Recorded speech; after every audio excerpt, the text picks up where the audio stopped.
মানে চুলের মতো আর কি। কথা বলছেন, আমি এই জায়গায় পরে পায়ে ফালা দিচ্ছি। ক্রমশ ঘনীভূত হচ্ছে 32-এর আয়নাঘর রহস্য। পাওয়া গেল স্কুল ড্রেস। আগেই ধানমন্ডি 32 নম্বরে শেখ মুজিবুর রহমানের বাড়ির নিচে বহুতলের সন্ধান পাওয়ার দাবি করেছেন ছাত্র জনতা। প্রত্যক্ষদর্শীরা বলছেন মাটির নিচে একাধিক তলা রহস্যজনকভাবে পানিতে পরিপূর্ণ। 32 নম্বরে শেখ মুজিবুর রহমানের বাড়ির আন্ডারগ্রাউন্ডে আয়নাঘর রয়েছে এমন চাঞ্চল্যকর খবর শুক্রবার 7 ফেব্রুয়ারি সকাল থেকে সামাজিক যোগাযোগ মাধ্যমে ছড়িয়ে পড়ে। দাবি করা হচ্ছে সেখানে মানুষের মাথার চুলও পাওয়া গেছে। এ নিয়ে নেটিজেনদের মধ্যে ব্যাপক আলোচনা চলছে। অনেকে সামাজিক মাধ্যমে স্ট্যাটাস দিয়ে এ বিষয়ে মতামত দিচ্ছেন। কেউ কেউ বিষয়টির সত্যতা যাচাই করে আইন শৃঙ্খলা বাহিনীকে দ্রুত তদন্তের আহ্বান জানাচ্ছেন।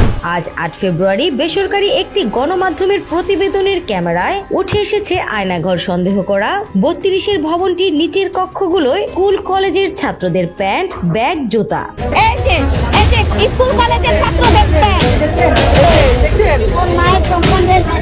যেটিকে প্রত্যক্ষদর্শীরা বলছেন জুলাই আন্দোলন চলাকালীন নিহত স্কুল কলেজের শিক্ষার্থীদের এখানে এনে লাশ গুম করা হয়েছে। প্রত্যক্ষদর্শীদের দাবি যত দ্রুত সম্ভব ঘটনার সঠিক তদন্তের মাধ্যমে দোষীদের শাস্তির আওতায় নিয়ে আসতে হবে।